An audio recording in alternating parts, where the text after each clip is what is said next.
The views expressed on the Warren and Bradley Show are not necessarily those held by the hosts, Warren and Bradley, nor those of the proprietors of the website, warrenandbradley.com.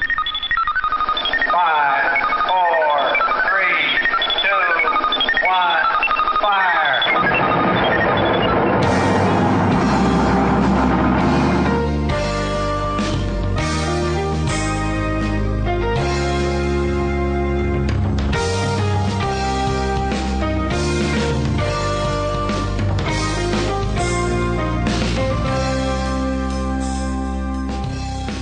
Let's make some magic. It is magic time. Hello, and welcome once again to the Warren and Bradley Show. I am one of your hosts, Bradley Victor. I'm the other host, Warren Van.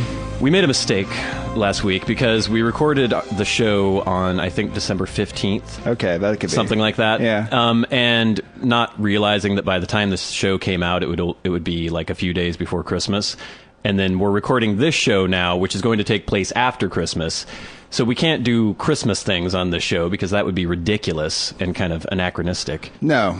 Oh, remember we sang that song last year? We did. And people were asking, oh, are you going to do another Christmas song? People love that song. Oh, they did. It was amazing. It was one of our finest hours. But we're not, apparently, because last week we there was absolutely nothing about Christmas in last week's show, which was, I guess, ostensibly the Christmas show. So fuck it. This is like the New Year's show. I don't know what's going on. So this is ostensibly the New Year's show, but we probably won't do anything special. We're going to go back and play a lot of the best clips from this past year.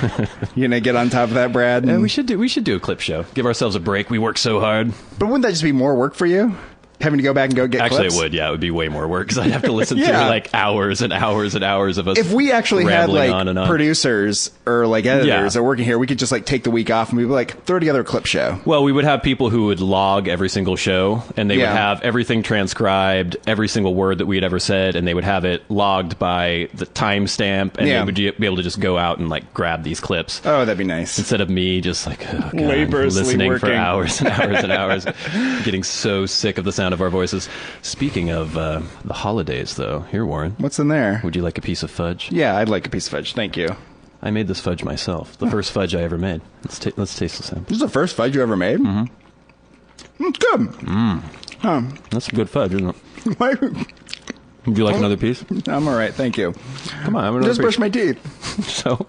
It tastes a little weird because why'd you brush your teeth in the middle of the day? Well, I was sitting around watching football, and this is the first time I was going to leave the house. So I got up and I like clipped my nails. I shaved, which I do once a week lately, and brushed my teeth. You're really stepping up the hygiene there, aren't you, Warren? Oh, it was 2:50 in the afternoon. I thought I'd get around to it. Speaking of football, you mentioned last week that did the Victorian Dandies, your fantasy or fairy tale football league, not make it to the finals? They came through. I'm in the final today. So this is the final game. This is the final game for cash money, for bragging rights. Right now, I'm ahead. Yeah. But mostly because my team, the players on my team played in the early games. Right. My opponent, Kyle's team, is mostly playing the afternoon games. Okay. And your guys didn't put up the numbers? My guys put up solid numbers. Yeah. Like good numbers, about what is predicted by Yahoo, who gives you predictions on what your players are going to do. If his players also play out as predicted by Yahoo, I will win the championship. And when will you know? I will know. As a press time, we don't know yet. This is where it gets really nerve-wracking. All his players play through this afternoon, and then there's a night game tonight, of course, when our beloved Seahawks play the 49ers in Sunday Night Football. Yes. The last player playing the game is Marshawn Lynch, beast mode, of the Seahawks. Yeah. And so it could possibly be that he could decide the game, his performance. So I may be in that position where you have to root against the Seahawks, against their bitter rival, the 49ers, hoping that the Victorian Dandies win. I hope it doesn't come down to that. You must feel so torn when you're in a situation like that. Oh, it's terrible. No. It's been a really rough morning, actually. I'm glad that that's all that we have to worry about. I know. It's quite a luxury, isn't it? Why don't you go to, I don't know, Guatemala. Is Guatemala that bad? Yeah, Guatemala's not good. Most of Central America is not the greatest place in the world. Yeah, Central America, you got some rough spots there. I was thinking like Bangladesh. Sub-Saharan Africa. The Congo. Go to the Congo. Yeah. Whichever complain Congo. about your fairy tale football league in the Congo, and they'll be like, and then they'll get really pissed off. And what voice was that? What was that? That was a Congolese person? Congian person. They'll point to their distended bellies and their children dying, and the monkeys with AIDS running around everywhere. Think that's what would happen if I went there and I just showed up and started talking about fantasy football? There'd actually be a monkey around for them to point at with AIDS? You'd be raped by chimps who have AIDS. and they'd be like, "Now you know what problems are." That was like, kind of East Indian. I don't know if that was. Yeah, that was just general, like third world, maybe. I was always curious about the whole spread of AIDS, because I remember when I was a little kid, people used to say that it was people having sex with monkeys in Africa. Yes. Because I think that was just like some weird latent racism that we had. Well, of course they have sex with monkeys in Africa. But apparently it was because they would eat monkeys or chimps that had AIDS, which I don't know if that's much better, because if you find a decaying chimp corpse, and you just said, though, they have a tough life. Yeah, but they need food. If I found an animal that looks like it had just died in the prime of its life, it just dropped dead, and it was all skinny and like didn't look too good, I wouldn't think, dinner. Yeah, that's because you might true. think that maybe there was a reason why the chimp died. Well, I remember when we were kids, I remember it always being about like one guy and one monkey. Yeah. Like some guy and this monkey got it on. The guy had sex with the monkey, and then he somehow knew he had AIDS, and then he went to New York purposely and had sex with a bunch of gay guys. I know when I talk to people, some of my friends from the Midwest, it was a green monkey.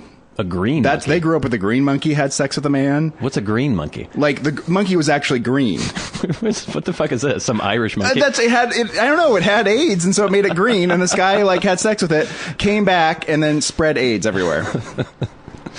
Apparently, none of these things were true. No. But there's, as children, we actually didn't know a lot less than basically the adults we were around, who are constantly afraid of like getting AIDS from toilet seats. I was convinced I had AIDS as a small child. I was very scared of AIDS as well. Well, because you know this, but our listeners wouldn't know this. I had a very bad immune system as a child. Yes, I was constantly getting sick, like pneumonia and strep throat, just all the time. And so I would hear little snippets of news reports about AIDS and things like that, and they were like, "Oh, it's an immune deficiency." And I knew enough to know that your immune system is what prevented you from getting sick. And then I heard that it was mostly a gay disease. And I remember asking, I was in our station wagon once in the backseat of the car, and my mom was driving around, and I was like, "What is gay?" And she went, and she got all uptight, and I knew that this was a question I probably shouldn't have asked. And then she said, "It's men who don't like women. They just like other men." And I went, I'm gay because I don't like women and I just like other men. I didn't realize there was a sexual component to this. No. So I was convinced. I remember, actually, I think we were on our way to Stanley Park Zoo. We were waiting in the border. Oh, yes. And I remember hearing some other news report about AIDS, and I was convinced that not only was I gay, for, my understanding of what gay meant, but that I obviously had AIDS. Yeah. And I was going to die. Terrified, right? It's strangely, I wasn't really that terrified. You were resigned to your fate? Yeah, I was kind of just like fatalistic about it. Like, I do remember us as small children all like fantasizing about our future where we would all live together in a house. Us men, right? Yeah. And that would be, you know what I mean? No, we women. didn't want any girls around. We wouldn't get Jesus married. Christ. We'd just all marry each other and live in a house. I don't know if we ever talked about marrying we talked each about other. marriage. I remember this. Really? There was never any at our school when we were, of course, we were really retarded, like as far as learning about sexuality and things like that. We had a lot of especially when we were ideas. very young. We had no notion of what was going on, really. And we're just like, oh, yeah, well, rather than be married to these girls who we can't stand, who we chase around we'll just all live in a house, and we'll all just live together. I do remember designing schematics for some of the houses we were going to live in. They always involved lots of torture chambers and strange booby traps and things like that. There's probably, like, guns mounted on the outside, like a tank. Yeah, there's moats with spikes. Yeah, and we'd be sharks, ready for anything. Yeah. Sharks with guns strapped to them, like, weaving between the spikes and the moat. Oh. Little did we know. Little did we know. Horrible our future would actually be. Although I actually do live with a bunch of men now, so even in my 30s. So you're all married. I'm living the dream. I think last week or the week before I was talking about I made the mistake of going to the grocery store the day before Thanksgiving. Oh, yeah. Well, I made the mistake of going today. I did too. Which is just a few days before Christmas. And I guess I'm just always unaware of anything going on, like the fact that there are holidays. I don't behave the way normal people behave, and so it doesn't occur to me that there's going to be this weird rush of lemmings at the grocery store just clogging everything desperately up. Just clinging, just grabbing anything they can. I went there to get some condensed milk and some unsweetened or semi-sweetened chocolate morsels because I was making some fudge. And so I was just like, I'll just drop by the store. It's like, oh my God. I walk in there. And the thing that was occurring to me today, I've already bitched about the grocery store and everybody being in my way, so I'm not going to retread all that material. But I think the closest I ever come to having like a panic attack is when I'm in situations like that. I'm not agoraphobic normally, but when I'm in a situation It is kind of an enclosed space. I'm in this grocery store. It's filled with people. There's something I want to accomplish, and there are all these living, fleshy obstacles in my way of accomplishing my goal.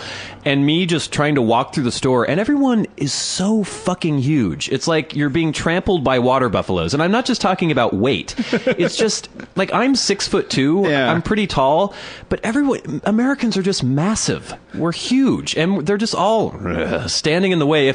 I think that if I lived in Tokyo or something, and I was in the middle of Shibuya, and there were just like tens of thousands of people crammed around me, I don't think I would be as unsettled there as I was in the Fred Meyer grocery store, because they're smaller. Well, they're smaller, and also it's a situation where you expect to be around a lot of people. Yeah, I don't know. That's the problem. It's a situation where you're like, usually you go to the grocery store, you want to buy your little can of condensed milk or whatever. Yeah. It's very easy, right? You just go in there, you put it on the... It's 2 minutes. Yeah, 2 minutes, you're in and out. But when you go into a situation like that, and it's completely out of control with people everywhere blocking everything up. And I know I get this feeling. I get really anxious because I'm like, I better rush so I can get to the line, because if I don't get to the line now, there's just going to be a longer line. I better get going. Yeah, but it doesn't matter, because the line's always going to be the same length. The line's always going to be long anyways, and it's going to be a nightmare anyways. But I think it dictates my life, a lot of what I do.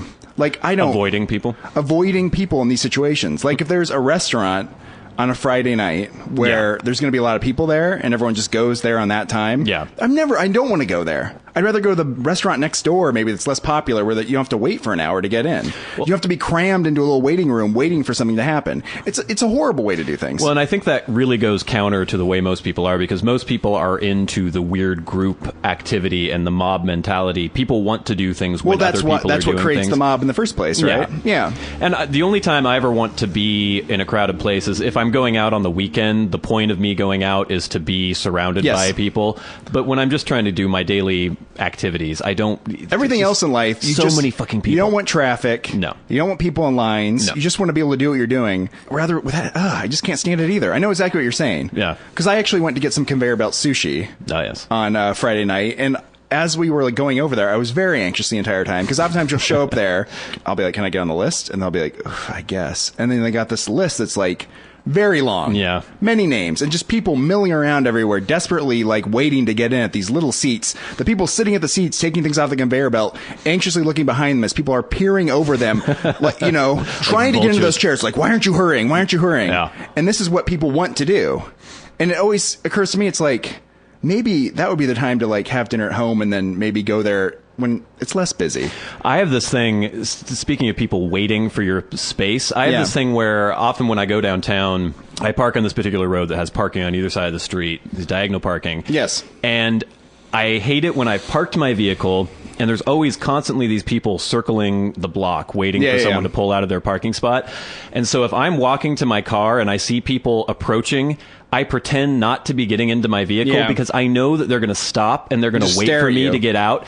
And I hate that feeling. Yeah. I want to like sneak into my car. I don't put it in reverse so they can't tell that I'm about to back out. It's this weird thing. And it doesn't make any difference. Like, I'd still probably take as much time as I normally would. But just the idea that there's people like, ugh, there's always somebody around. There's always somebody around. It drives me insane.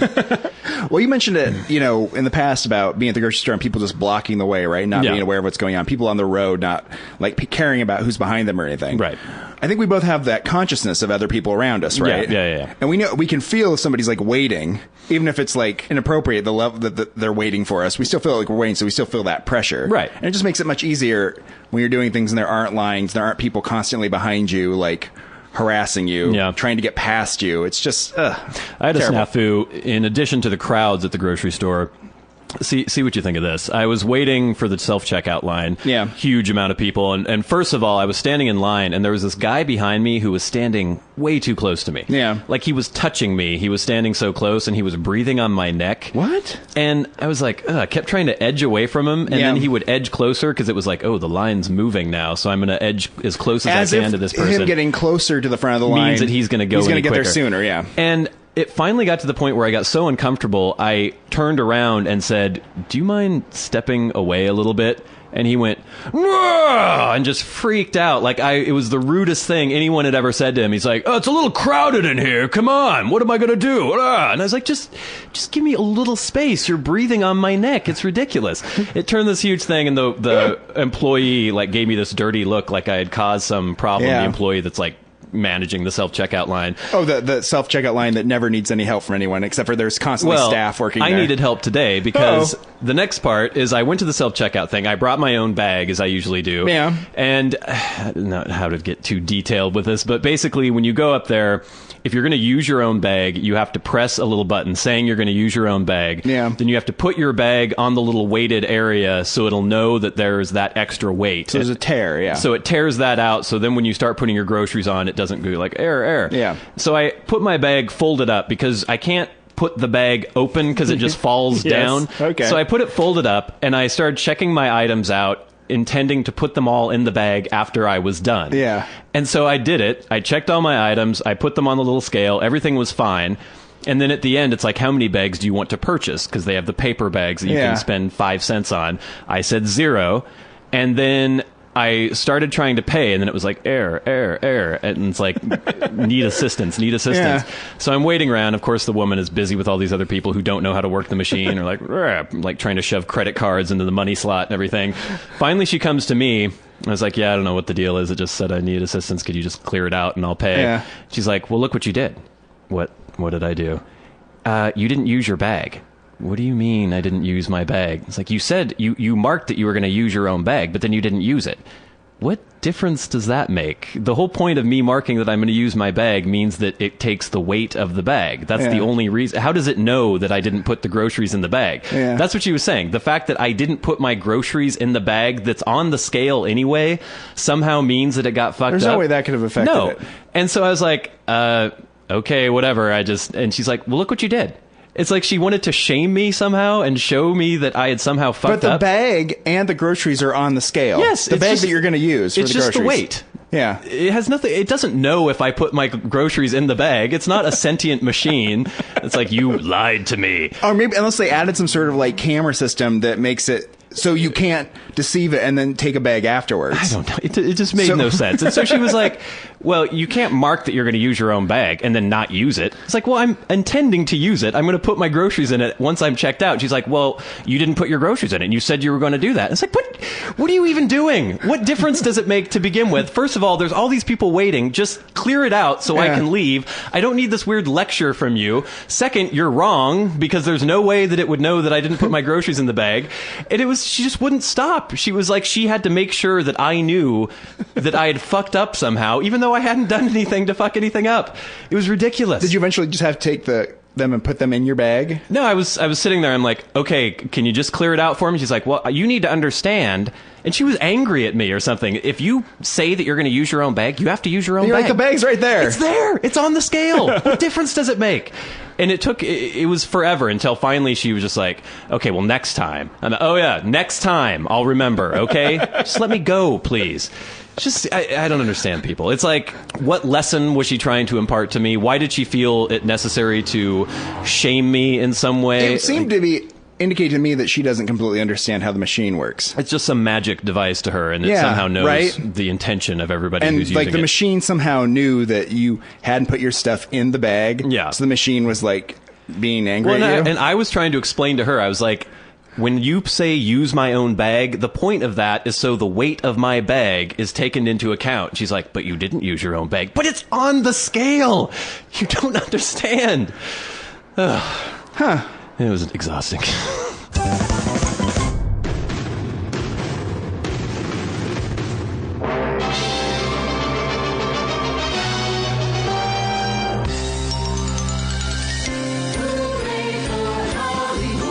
Celebrity Minute on the Warren and Bradley Show.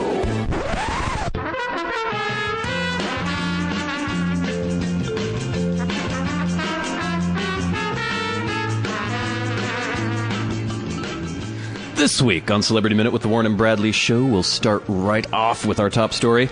Mila Kunis, targeted with anti-Semitic slur by Ukrainian politician. Ukrainian politician Igor Miroshnichenko has reportedly taken aim at one of his country's most famous glamorous immigrants, Mila Kunis. I'm really proud that I just pronounced that name. Yeah, I know. You practiced for a while. I practiced a couple times. Yeah. In a recent Facebook post, the lawmaker argued that the Jewish Ukrainian-born TED actress 29 is not a true Ukrainian, calling her a Żydówka, which translates to dirty Jewess, a term used since the time of the Holocaust. That's nice. Ukrainian Jews subsequently protested the offensive slur, but the government then excused Miroshnichenko's wording, claiming the term isn't necessarily derogatory. It just means dirty Jewess, but not necessarily derogatory. Maybe, yeah. The Simon Wiesenthal Center in Los Angeles wrote a strongly worded letter to the nation's prime minister, imploring him to speak out against the heinous anti-Semitic slur directed at Ukrainian-born actress Mila Kunis. What I like about this story is, why is a Ukrainian politician commenting on Mila Kunis? Yeah, how did he get in that situation where he was talking about Mila Kunis? It's like, I always wonder about this when some celebrity or somebody or a politician will come out with some outrageous statement about something that has nothing to do with their field. And are reporters just asking millions of random questions? Like, he's at some news conference in the Ukraine, and someone's like, "What do you think of Mila Kunis?" And he goes, "She's a dirty Jewess." And then everyone goes, "Oh," and writes it down. Like, it just doesn't make any sense. No, it's weird how we get dragged into that. I feel like the American politicians would be a little bit more aware of things like that, right? Well, I think in most parts of the world, they're not as politically correct as us. Oh, and I've never been to the Ukraine or Russia or Belarus. But my understanding is there's a long history of pogroms against Jewish people and a lot of anti-Semitism, which I think is part of, maybe a lot more part of the culture than it is here. I am still shocked by how much anti-Semitism there is, even in Western Europe. It's kind of strange. I don't think I've personally met anyone who hates Jews. No. And I don't know how I would react to that. It's kind of like if someone throws the N-word out or something and they're not being hilarious. They actually mean it. I have been around people using Jew in a pejorative way, though. Really? Yeah, that has... Like using it like, oh, he Jewed you out of something. Yes, I have heard like somebody use that in the last couple months. And I was like, oh. And they were like, oops, I'm sorry. Yeah, and you got to wonder, okay, is that... I think that's less about, like, is that anti-Semitism. Yeah, is that indicative of the way you language. Feel, or are you just using an antiquated term it's like using that you're not supposed to use? And you're not... Yeah, gyp's fine. People don't even know the origins of that, right? Yeah. So, I mean, people just throw that out because they hear that, right? Yeah. But, yeah, I don't see a lot of, like, virulent anti-Semitism as I'm walking around during the day. Which is a good thing. I think that's nice. Which is true. What people, in our culture, all European soccer, this stuff comes out all the time. Monkey chants at black people. Neo-Nazi, like... What is it with soccer that just... well, I don't know if it inspires such crazy emotions. I don't know if it's about soccer, but it's a thing where it's like we get a lot of judgment on us coming from Western Europeans about our supposedly lowbrow culture. Our race relations are so far in advance of most of the rest of the world. I mean, we've lived with immigrants forever, and we get along pretty fucking well. There's still problems. You can't imagine going to a Seattle Mariners game and having a lot of, like... fans yelling. Racism coming out of the stands with groups chanting racist chants. No. It would shut down the internet. Everything would explode because it would be such a huge deal. Yeah. Whereas this is happening all the time in Italy. It's happening all the time in England. And yeah, it's very strange. Yeah. They're not quite as evolved as they think they are. I think so. All right, next story. Sam Donaldson arrested for DUI in Delaware. Oh, there's a picture of him. He's still a weird-looking man. He's looking a little old there. Looks like the Joker. He's always looked weird. Like he has some sort of mask stretched over his face. Is that a comb-over or is that a toupee? Oh, that's a good question. Or is it a comb-over toupee? Maybe it is just a comb-over toupee. You just put it on one side of your head, and you would think you would just put the toupee on the entire head. Yeah, he looks the same way he's always looked, except for, like, grayer, Yeah.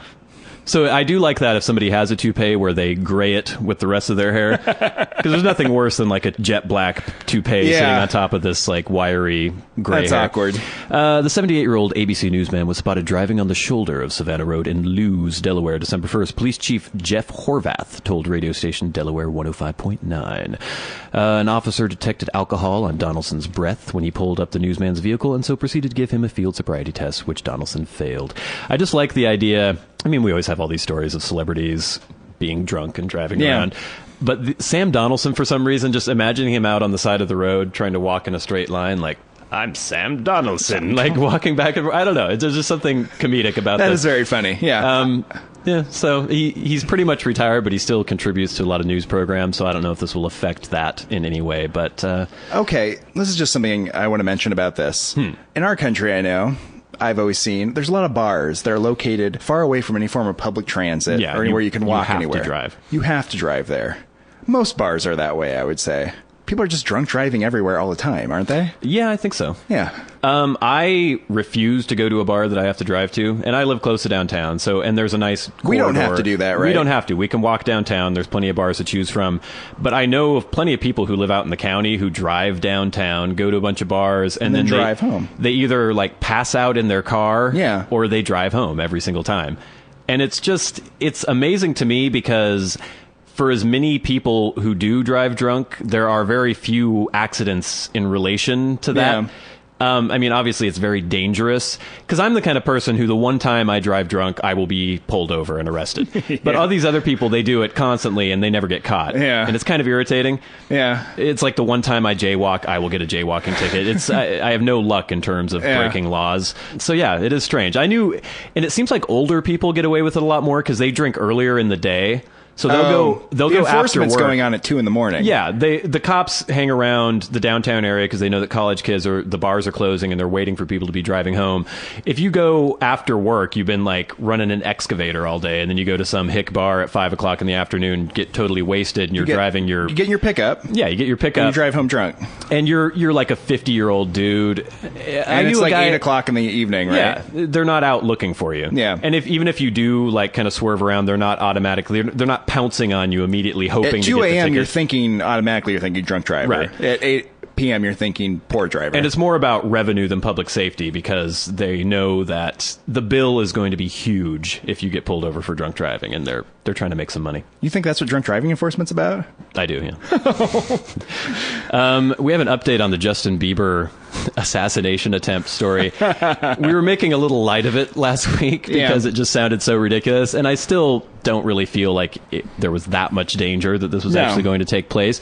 But I was reading another story about it recently, and there was a major point that we forgot to mention.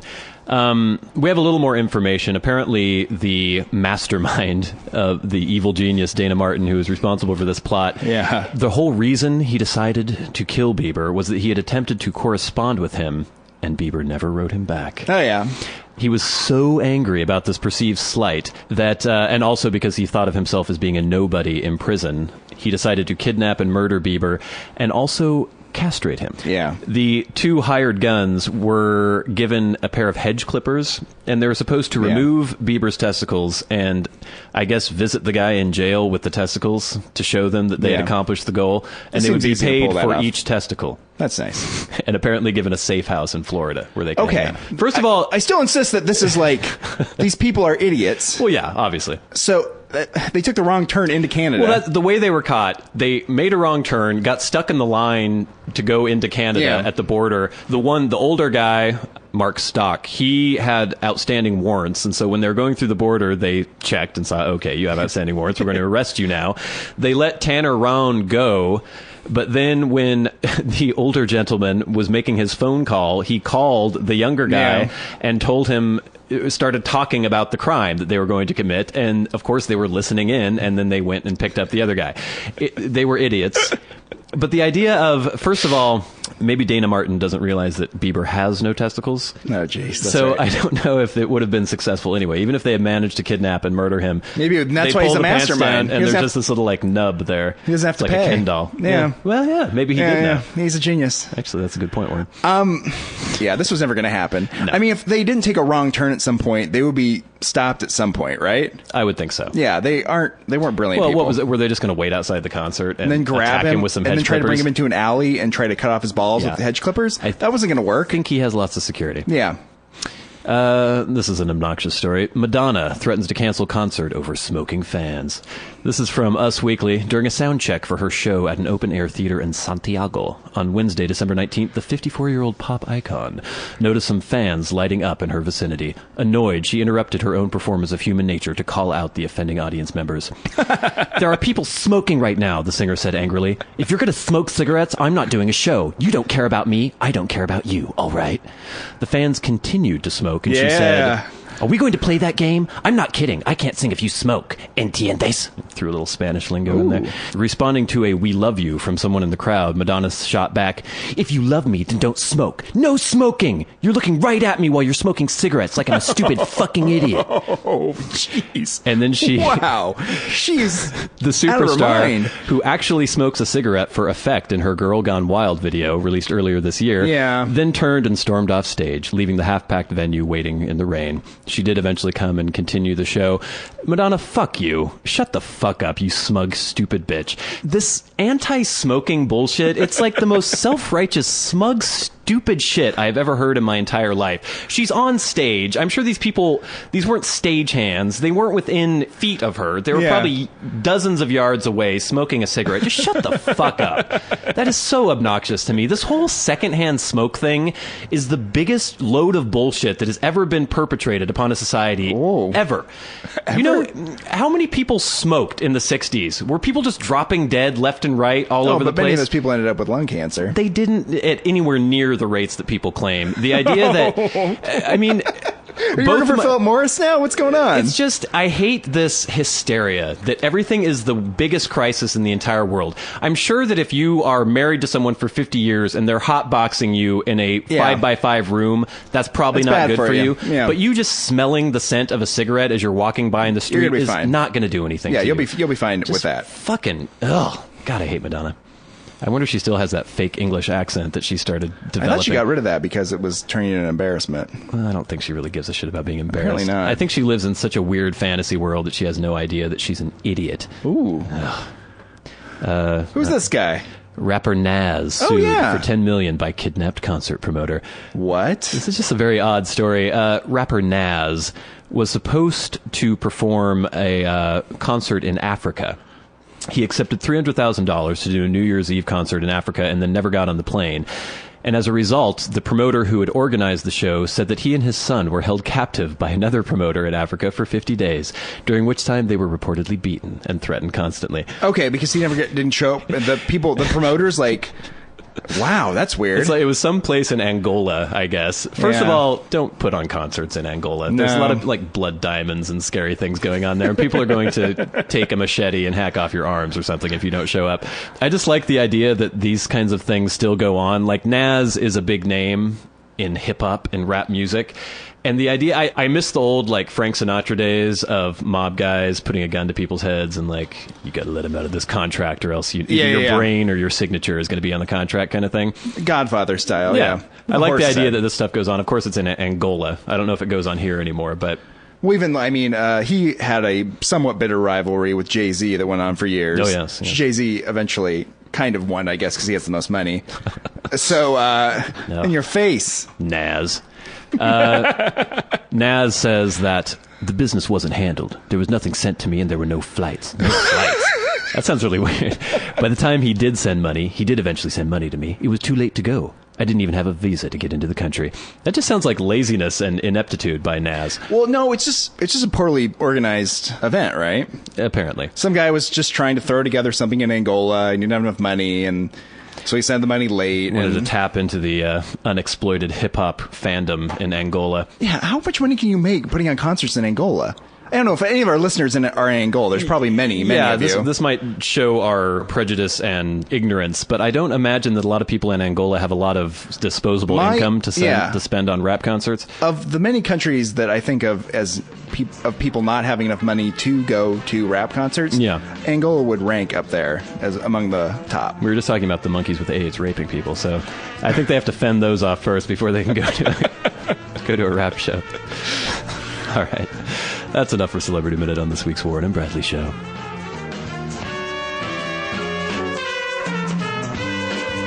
This has been Celebrity Minute on the Warren and Bradley Show.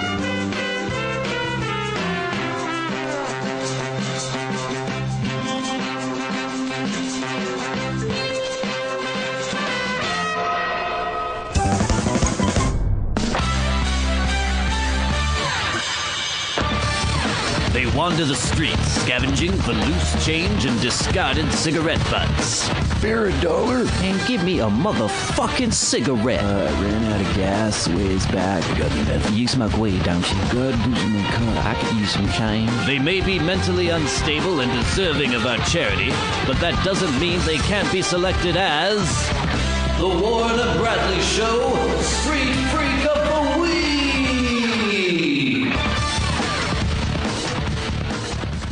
For this week's Street Freak of the Week, we have a very religious street freak who I encountered on the corner, my smoke and drink and coffee corner. And you know, because you live in Bellingham, but some people might not know that a lot of our pedestrian areas downtown are protected by these little R2-D2 shaped bollards. Yes. They're these little concrete things shaped like R2-D2. They even have the little cap that R2-D2 They has. look a lot like R2-D2. They look very much like R2-D2. And I guess they're to prevent crazy people from jumping the curb in their vehicles and running over and pedestrians. taking out all the crazy people on the street. Yes. Yeah. But I use them. I put my coffee cup down on R2-D2's head. And that's just put it at the very top so it doesn't tilt over? Okay. So as I'm standing there watching people walk by, I take a sip of coffee, and then I put it down on R2-D2, and then I look around, and this homeless guy shuffled up to me. He looked kind of like a squat, fat Gallagher, the comedian, if anyone remembers Gallagher. Okay. He had the like weird curly bald hair sticking out on either side. And I don't know, just in a weird mustache. He just was very odd looking. You know, Gallagher's featured in a recent Geico commercial. Have you seen that? I did not know that. Where some people are at a farmer's market, and then Gallagher runs up and starts crushing watermelons, and it gets all over them. It's a good commercial. It's good to be famous or something. He walked up, and he had a coffee cup in his hand, and as he was approaching me, he was going... It's that popular street freak laugh that we hear very often. He was very pleased with himself about something, and he gave me a sidelong glance, sort of nodded at me. And then I didn't realize it, but I think he was acknowledging the fact that I had a coffee cup. Oh, yeah. Because he had a coffee cup, too. And he was chuckling over this coffee cup. He was very pleased. Yeah. He went down to another R2-D2, and he put it down on top of the R2-D2. Oh. And looked at me, and my coffee was on the other my R2-D2, and he gave me another nod. He's not. This isn't a mime like trying to like impersonate you. Or I don't think so. Okay. I don't think he was trained in Paris or anything like that. So he put the coffee cup down, and then he very ponderously bowed to the coffee. Oh yeah. And started praying to the coffee. Yeah.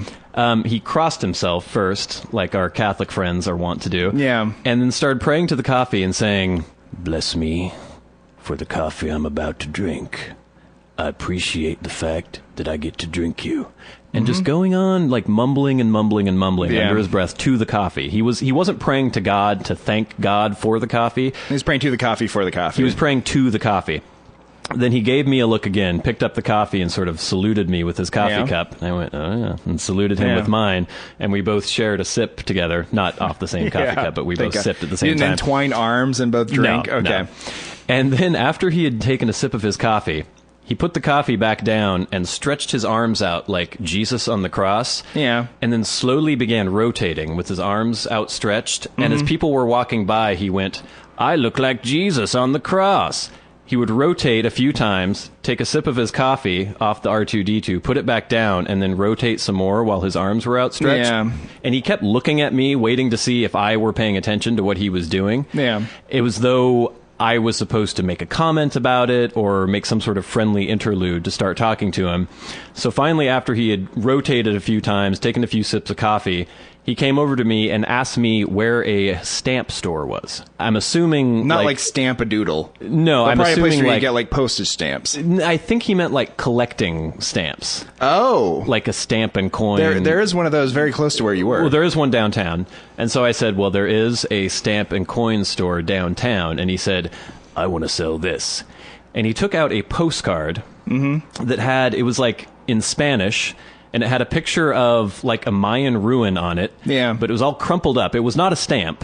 There was no stamp on the postcard. It was just a crumpled up postcard. Yeah. And he said, "How much can I get for this?"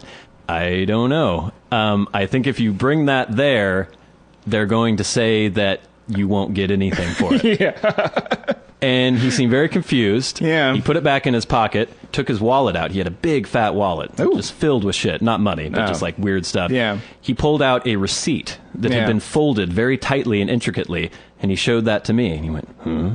And I went, "Okay."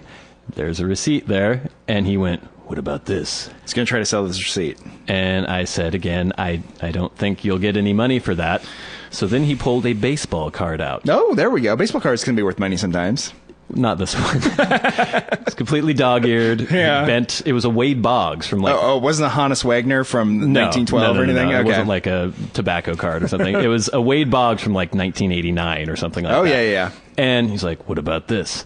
Well, I don't know if the stamp store sells or buys baseball cards. And in that condition, you know. But yeah, I don't know of any baseball card shops near here, but you could maybe look in a phone book or something. And he went, okay. Then he went and took his coffee, opened it up, and poured it on top of the R2-D2. Yeah. Then set the coffee cup on top of the R2-D2, and then bowed to it again. Yeah. And then walked away. Wow. This doesn't have... Usually the Street Freak stories have... There's a crescendo or something. Well, there's a narrative. There's like... One thing leads to another, and then something happens.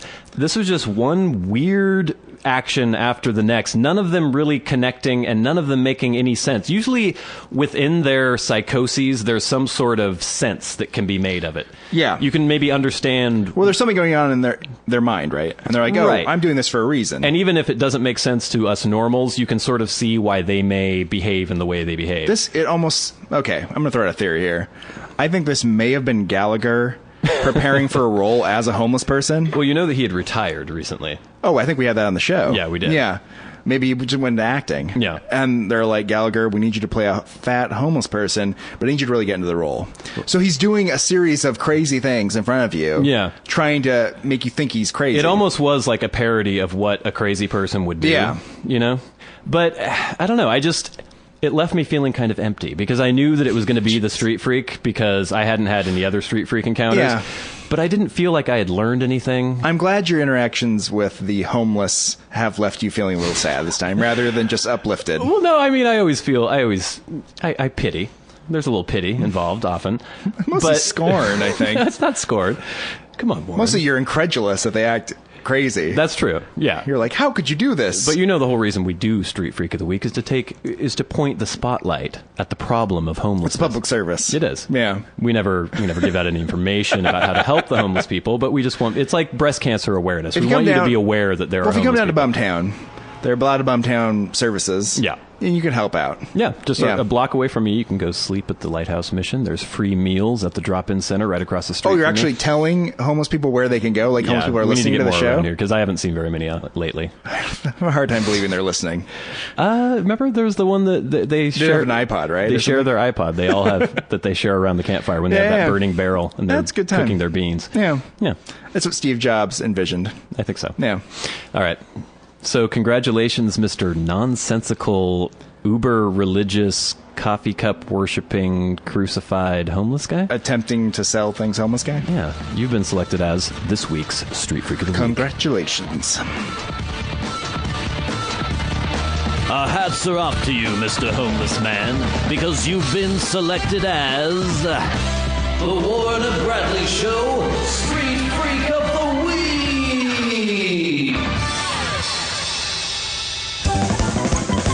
Warren Van. Yes. Have you ever wondered if we're living in a giant computer simulation? A giant computer simulation? You know, like everyone else, you wonder about those things. Well, you're not the only one who's heard this word.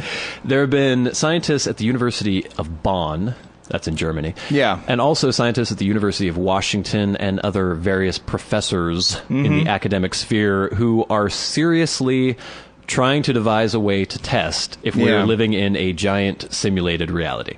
I don't know how you go about doing that. Well, I was reading these articles.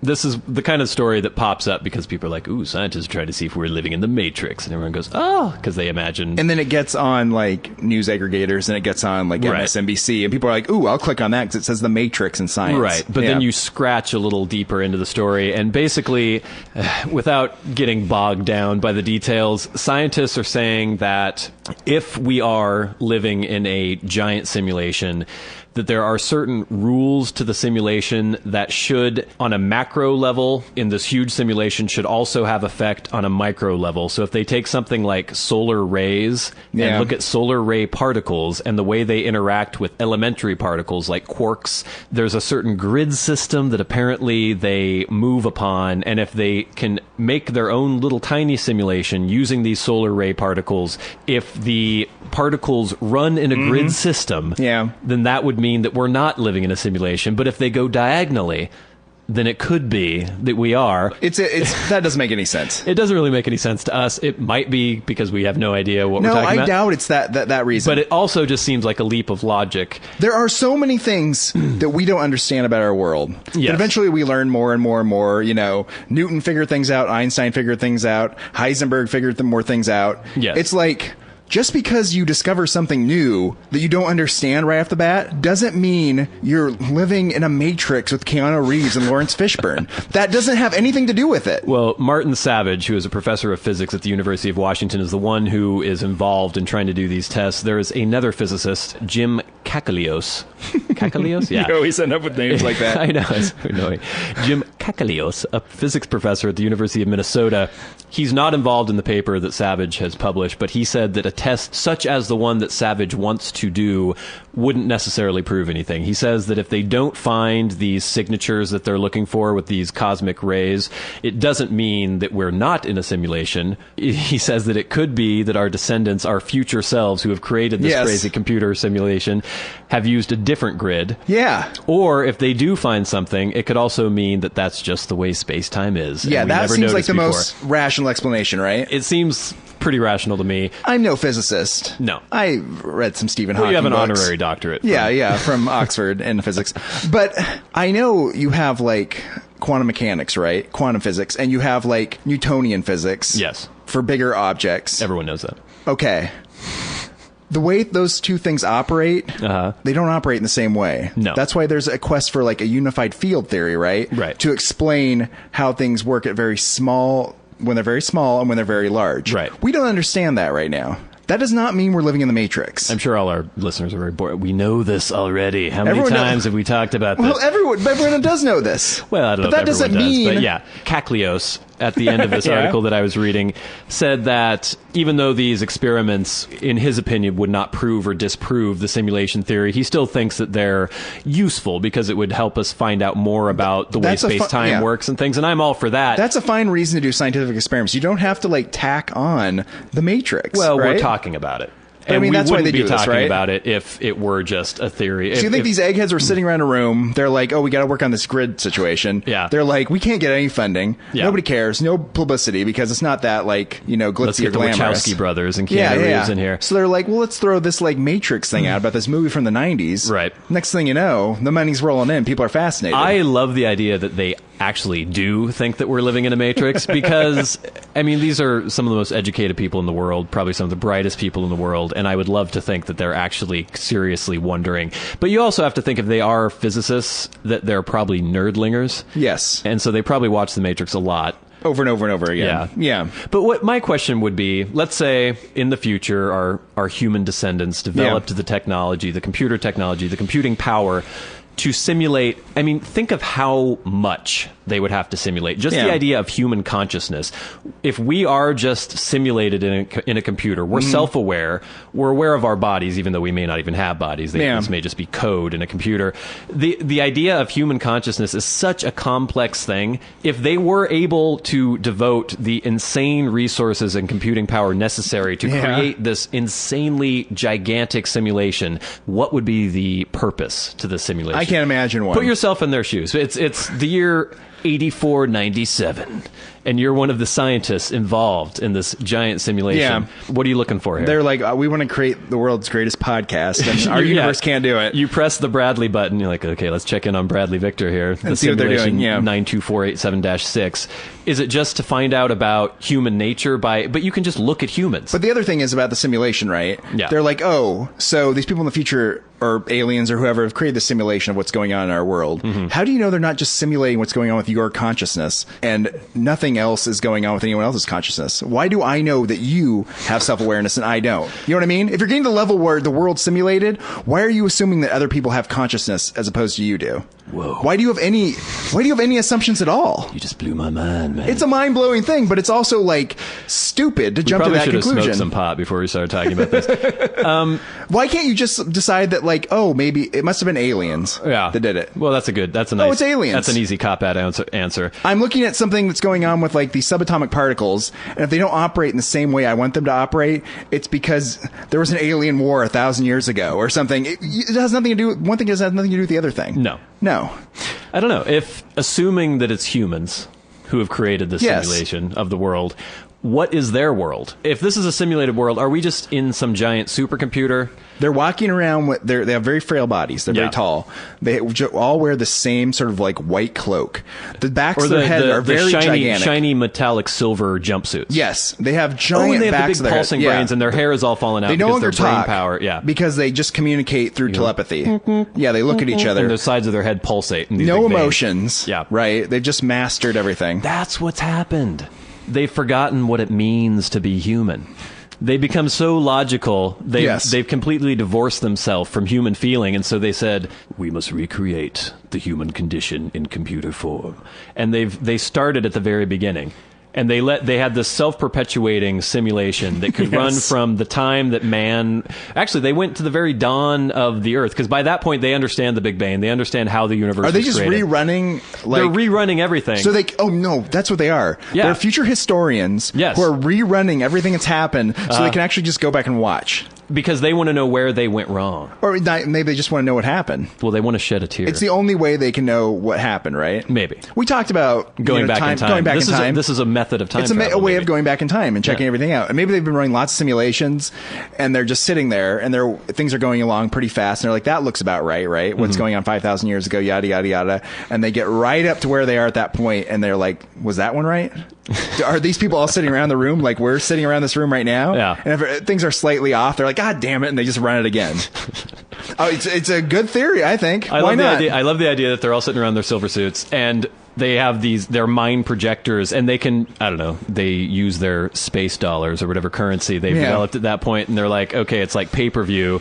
Who do you want to subscribe to? And there's billions of people on the Earth, so they can watch snippets from that. Like, there might be a giant pulsating brain, silver-suited, emotionless future human watching your daily activities, because he decided that you're the one who is interesting. So you think there's some sort of like Rupert Murdoch or Ted Turner in a silver suit who's like trying to profit off this in some sort of like cable structure? Well, they would have to pay for their research, because I don't know, we talk about utopian societies in the future, the Space Federation and the Star Trek movies. They don't use currency anymore. They've gone past the idea of money and capitalism.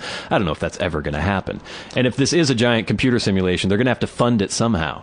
And so they're selling subscriptions. Like, you can watch Warren Van's life for a while, this simulation. That would be expensive. And you could sponsor, like, okay, what if... They're going to put something on my shirt for some sort of, like, space drink or something? If your life isn't going well, because they're fucking with everything. They can fuck with things? Shit. Yeah, and so then if you want the person who you're watching, you're like, oh, I want him to win the lottery. So you pay a little extra, a little premium on your simulation cable. Oh, wow. And then Warren wins the lottery. And you're like, hey, my guy. So people are betting on their simulations, on their simulated people to do well. I don't know.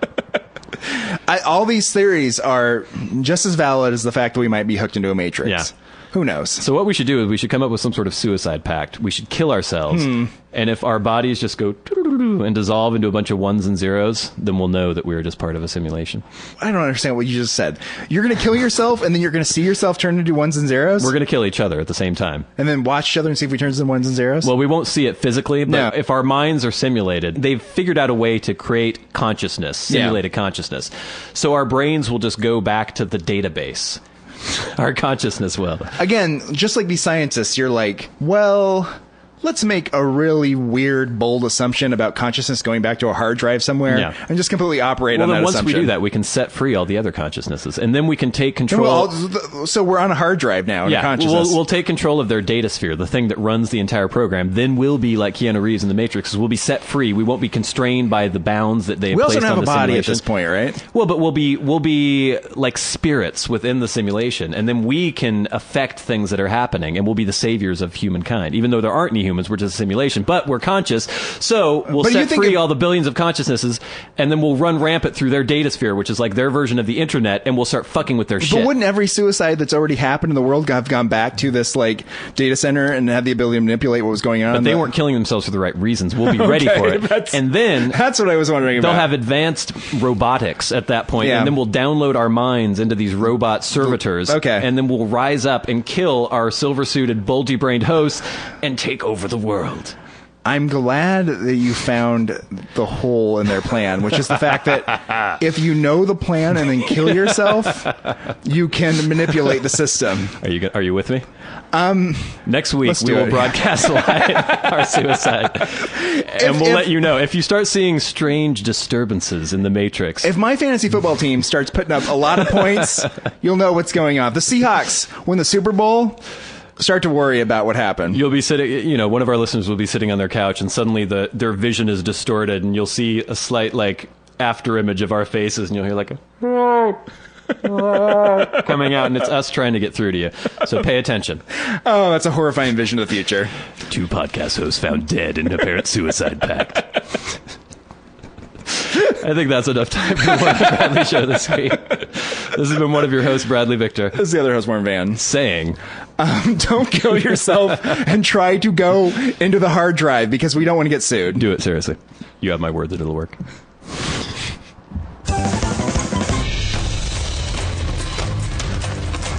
This has been the Warren and Bradley Show, brought to you by Warren Van and Bradley Victor. For podcast news and information, like the show on Facebook at facebook.com/Warren and Bradley. Follow the show on Twitter at Warren and Brad. Subscribe on iTunes and leave a review. For episode archives and episode pictures, go to warrenandbradley.com, and to contact the show, write to podcast@warrenandbradley.com.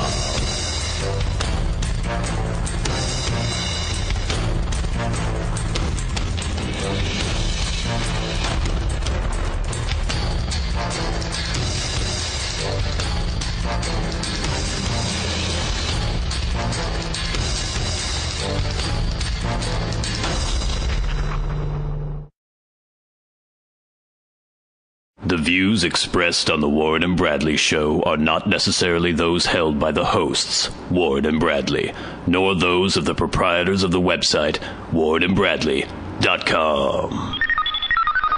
5, 4, 3, 2, 1, fire!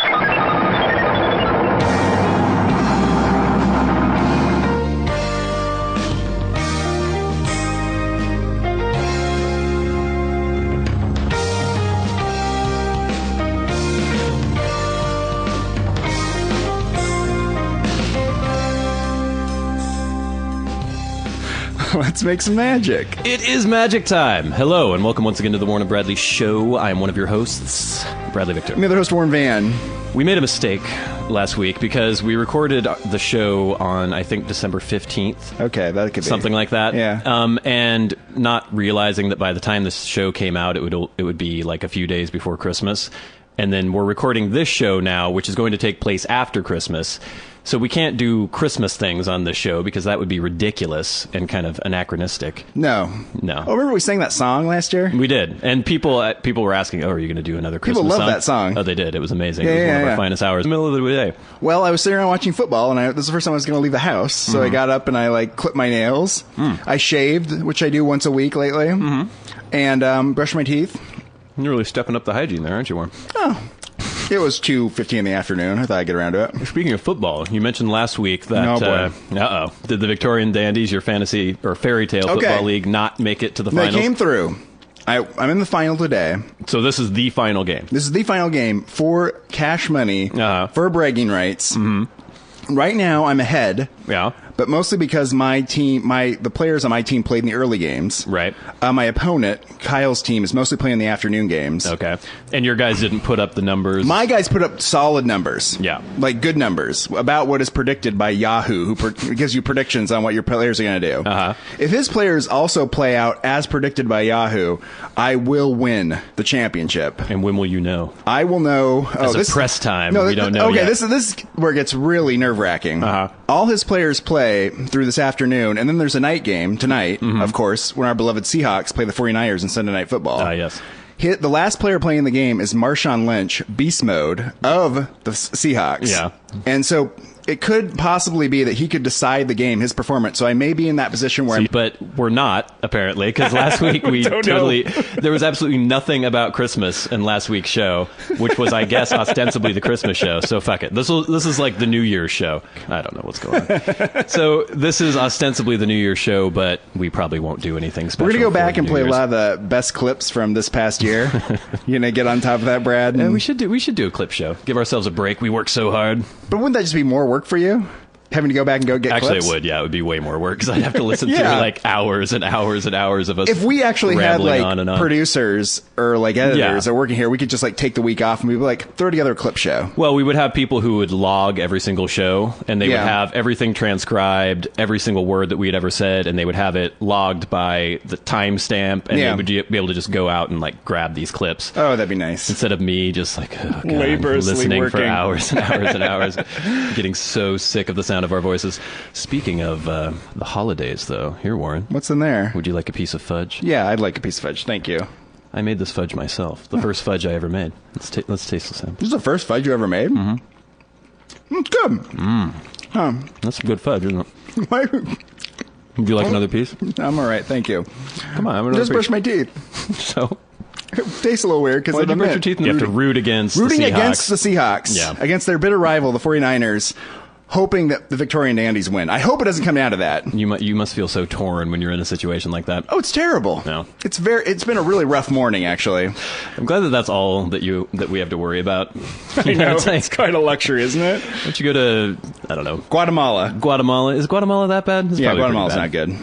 Most of Central America is not the greatest place in the world. Yeah, Central America, you got some rough spots there. You know, I was thinking like Bangladesh. Sub-Saharan or Africa. Sub-Saharan Africa. The Bangladesh. Congo. Go to the Congo. Whichever Complain Congo. about your fairy tale football league in the Congo, and they'll be like, "We're not gonna die," and then they'll get really pissed off. And That was what voice was that? What was that? that was a Congolese a person? Congian person. Congian? They'll point to their distended bellies and their children dying, and the monkeys with AIDS running around everywhere. Think that's what would happen if I went there and I just showed up think and started so. talking about fantasy football? You'd There'd be- actually you'd a be- monkey around for them to point at with You'd AIDS. be raped by chimps who have AIDS, and they'd be like, "Now you know what problems are." That was I'm like- sounded kind of East Indian. I don't know if that was. Congo, Yeah, so. that was just general, like, third world, maybe. I was always accent. curious about the whole spread of AIDS because I remember when I was a little kid, people used to say that it was people having sex with monkeys in Africa. Yes. Because I think that was just like some weird latent racism that we had. Well, of course they have sex with monkeys in Africa. But apparently it was because they would eat monkeys or chimps that had AIDS, which I don't know if that's much better because if you find a decaying chimp corpse and You just said, though, they have a tough life. yeah, but They need food. If I found an animal that looks like it had just died in the prime of its life, it just dropped dead, Yeah. and it was all skinny and like didn't look too good, I wouldn't think, dinner. Yeah, that's because you probably might true. think that maybe there was a reason why the chimp died. Well, I remember when we were kids, I remember it always being about, like, one guy and one monkey. Yeah. Like, some guy and this monkey got it on. The guy had sex with the monkey, and then he somehow knew he had AIDS, and then he went to New York purposely And spread had it sex around. with a bunch of gay guys. I know when I talk to people, some of my friends from the Midwest, it was a green monkey.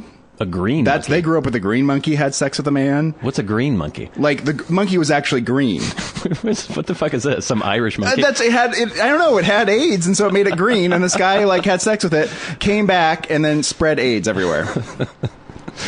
Apparently, none of these things were true. No.